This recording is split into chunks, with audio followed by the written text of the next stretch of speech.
کے آخری لفظ ہیں۔ نبی علیہ السلام نے حضرت مسلمہ محمد بن مسلمہ کو حکم دیا، فرمایا کہ جاؤ شہدائے احد کے لاشوں کو اکٹھا کرو۔ آپ فرماتے ہیں میں گیا، سب سے پہلے میری ملاقات ہوتی ہے سعد بن ربیع کے ساتھ، اور میں نے دیکھا کہ ان کے جسم پر 70 زخم لگے ہوئے ہیں، تلواروں کے، نیزوں کے، برچوں کے، اور روح مبارک نکلنے کو ہے، جان کنی کا لمحہ ہے۔ میں قریب گیا، میں نے کہا جا کر کہ اے سعد، آقا علیہ السلام نے تیرے نام سلام بھیجا ہے۔ اور نبی علیہ السلام پوچھتے ہیں کہ سعد سے پوچھو کیا حال ہے۔ حضرت سعد بن ربیع نے کہا کہ میرا بھی جا کر رسول اللہ کو سلام کہنا اور کہنا کہ الحمدللہ میں خیریت سے ہوں۔ فرمایا کہ اے محمد بن مسلمہ، 2 پیغام ہیں میرے، ایک ہے آقا علیہ السلام کے نام اور ایک ہے ان کی امت کے نام، یہ 2 پیغام دے دینا، میں تو دنیا چھوڑ کے جا رہا ہوں۔ سعد بن ربیع کے لفظ آج بھی تاریخ کا حصہ ہے۔ فرمایا کہ جا کر آقا علیہ السلام کو کہنا کہ آپ کا غلام یہ کہہ رہا ہے کہ 70 زخم میرے جسم پر لگے ہیں، میں اس حالت میں بھی دعا کر رہا ہوں، یا اللہ میرے اس عمل کا جتنا ثواب ہے نا وہ مجھے عطا نہ فرمانا، وہ میرے نبی محمد مصطفیٰ کو عطا فرمانا۔ اور فرمایا کہ دوسرا میرا پیغام ہے اے صحابی جو حضور علیہ السلام کی امت کے نام ہے۔ فرمایا وہ کیا ہے؟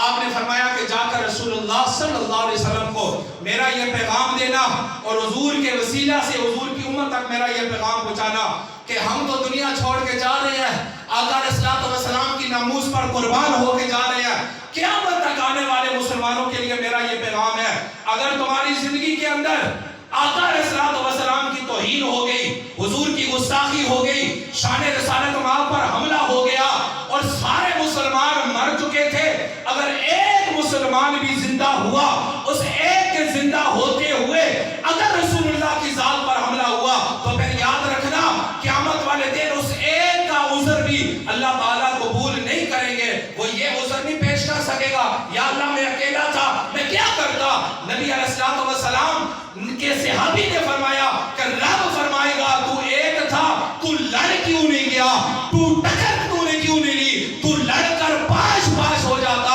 مصطفیٰ کی عزت ناموس پر پہرا دیتا، ہم نے جنت البری کی نعمتیں تیرے لیے تیار کر رکھی ہیں، ہم نے جنت تیرے لیے تیار کر رکھی ہے۔ آخری بات، جس وقت کفار کے قدم، اور یہ عقیدے کی بات ہے آپ نے اور سے سماعت فرمانی ہے، قدم میدان سے اکھڑ گئے اور ابو سفیان جو اس وقت انہوں نے کلمہ نہیں پڑھا تھا، اور جب کلمہ پڑھ لیا تو ہمارے لیے ضروری ہے کہ ان کا نام ادب سے لیا جائے، یہ بھی یاد رکھیے گا، وہ ان کے معاملات پہلے کے تھے۔ جب یہ لشکر لے کر واپس جانے لگے نا کفار کا، کون؟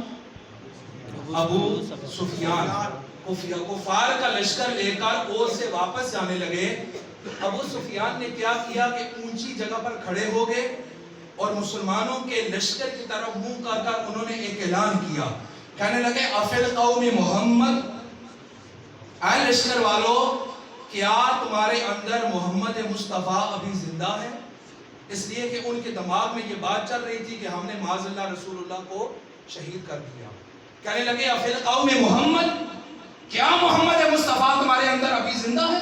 عمر فاروق فرماتے ہیں اس وقت میرا ہاتھ نہ رسول اللہ کے ہاتھ میں تھا، میں بولنے لگا، آقا علیہ السلام نے فرمایا عمر خاموش، ہزاروں حکمتیں ہوں گی اس کے اندر، جو حکمت مجھے سمجھ آئی ہے، اگر عمر فاروق بول پڑتے ابو سفیان اگلا جملہ نہ کہتا، نبی علیہ السلام نے اگلا جملہ ابو سفیان سے کہلوانا تھا، فرمایا عمر ابھی نہیں بولنا، عمر فاروق خاموش، پھر بولا ابو سفیان، اس نے کہا کہ افی القوم ابن ابی القحافہ، کہنے لگا کہ مسلمانوں تمہارے اندر ابو قحافہ کا بیٹا ابو بکر صدیق ہے یا وہ بھی شہید ہو گیا؟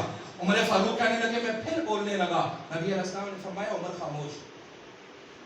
پہلے اس نے یہ خلافت کی ترتیب بھی ہے، دم دم مست کلندر علی دا پہلا نمبر، یہ اہل سنت کا، اونچا بولے سبحان اللہ۔ فرمایا کہ افی القوم محمد، کیا محمد مصطفیٰ تمہارے اندر ہے؟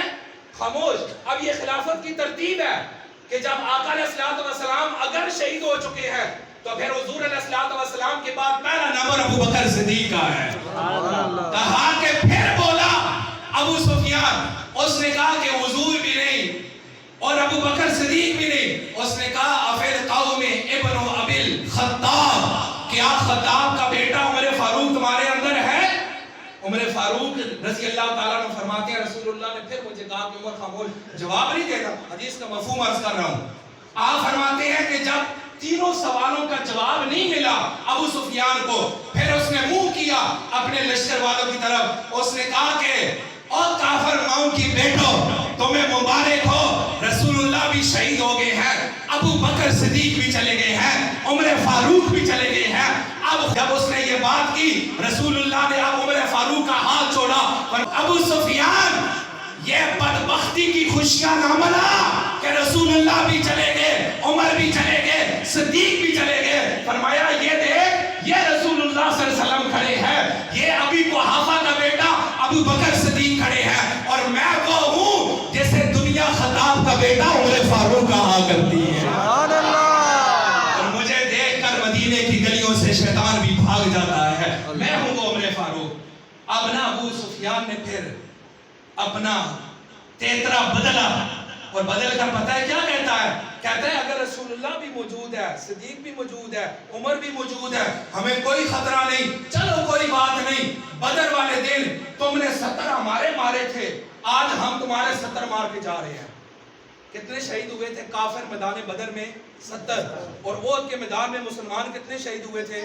70. اس نے کہا کوئی بات نہیں, 70 کل تم نے 2 ہجری کو ہمارے مارے تھے بدر کے اندر, آج 3 ہجری کو ہم تمہارے مار کے جا رہے ہیں, اس میں کیا ہے؟ اب رسول اللہ نے فرمایا کہ عمر اس کو اب کرارا سا جواب دو, یہ کفر کی حالت میں بول رہا ہے. عمر فاروق نے فرمایا اور سن ابو سفیان, اگر تو ساری زندگی بھی جی لے تو تو ہمارے ان 70 کا بدلہ نہیں لے سکتا, اس لیے کہ قتلاکم فی النار وقتلانا فی الجنہ, جو ہم نے تمہارے 70 مارے ہیں نا وہ جہنم میں گئے ہیں, اور جو ہمارے 70 ہیں رب نے انہیں جنت عطا فرما دی ہے.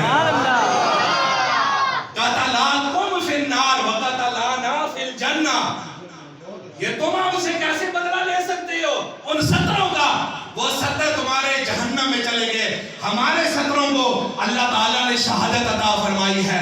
اور میں کہا کرتا ہوں ان کا بدلہ تو کوئی لے ہی نہیں سکتا, اس لیے کہ یہ عقیدہ لے کر گئے کہ قبر میں جاؤں, قبر میں سرکار آئیں تو میں قدموں میں گروں, گر فرشتے بھی اٹھائے تو میں ان سے یوں کہوں اب تو پائے